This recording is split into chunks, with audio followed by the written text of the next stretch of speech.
Well, today is the day it all happens. I've probably spoke to many people many times about the fact of becoming Arla president, and it's now. So I'm just about to get on the train and get to the train station and get on the train and go down to London. And the 2 days of inauguration sort of commences about lunchtime today. So we'll start off with the reps meeting.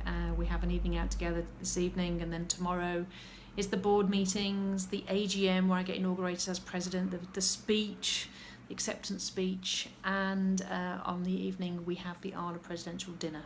So lots of fun and frivolity, but a very, very serious task ahead, and it's certainly one that I'm not taking lightly. Many people have been asking me over the last few weeks and months, really, are you looking forward to it? Are you excited?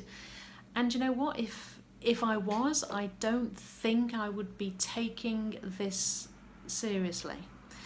The task ahead is huge, and it's fascinating because 2 years ago I made the decision to get on the presidential run, and it's 2 years before you become president, because you're vice president, president-elect, and then you become president. And it was a different climate 2 years ago.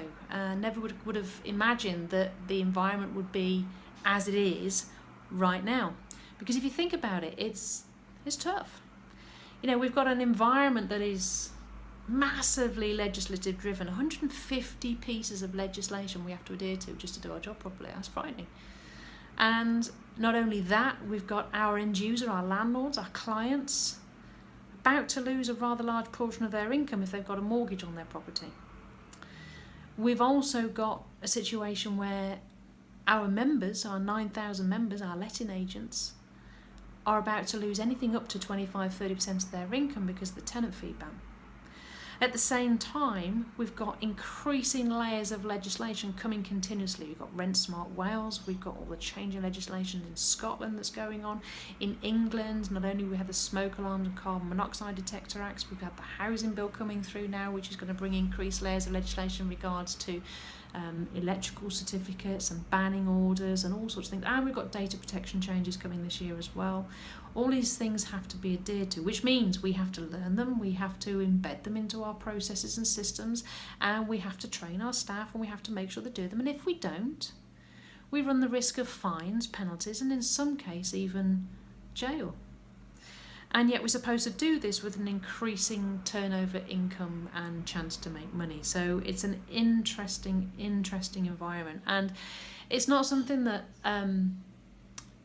can be taken lightly. It's not something that you can say, yeah, I'm excited about it. It's going to be great, going around the country meeting loads. That's not what this is about. Being a president to me, and being president of Arla to me, is about really trying to get our point across as we're not these evil, greedy, avaricious people that just want to profiteer from the poor, as they will say in the press. All we do is we take from the poor and feed the rich. What a load of rubbish. At the end of the day, we're the people that make a difference. We're the ones that make sure that those properties have the gas certs and soon to be the electric certs, and that the smoke alarms are tested on the day of moving, and that the tenancy agreement is fair on both parties, not cumbersome on one side. We make sure that all the pieces of legislation that need to be done in relation to the deposit registration and the renewal documents and the checkouts and the deposit returns and all that sort of stuff is done properly to make sure the smooth transition between landlord and tenant. That's what we do. And we deserve to be paid for that, because there's a lot of learning, there's a lot of implementation, a lot of layers to put in place to get that right. It's not easy. I mean, it's so complicated now for someone to start as a letting agent. I wouldn't want to do it now. It's phenomenal. To start as a letting agent now is really, really hard. To be a landlord and to do everything compliantly is virtually impossible without spending hours and hours and hours and hours and hours educating yourself. It's hard, when you go back 20 years ago, you could literally just move a tenant in, a bit of paper off the internet. Well, it wasn't even the internet one, was it? You'd buy a tenancy agreement and you'd move them in and that'd be it, but not now.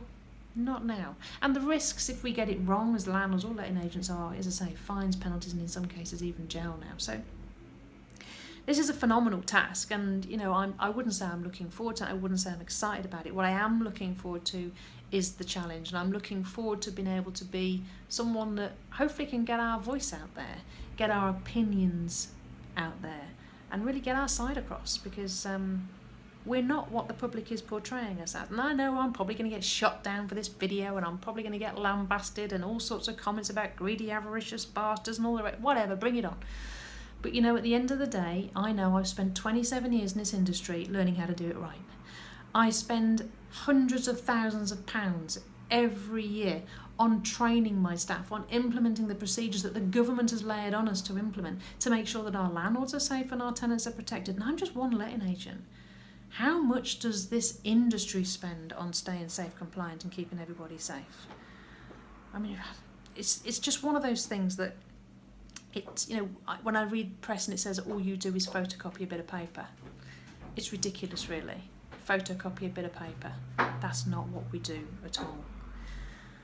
So let's get our opinions out there. Let's get our voice heard. Let's get our side of the story out there. That's what my job is, I think, for the next year. As president of Arla.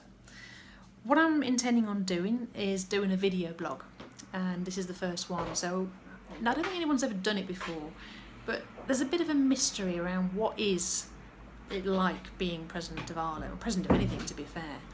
And so my intention is to do a video blog over the next year, and to keep everybody informed as to what it's like. What do we do? What do we get up to? What are the challenges?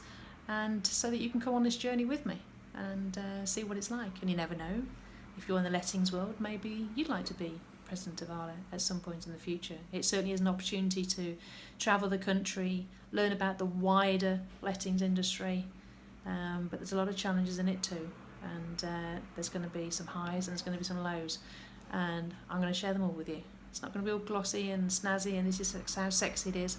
I'm going to share it all with you. So I look forward to keeping in touch with you. And please follow this thread, and I'll keep you posted. Wish me luck.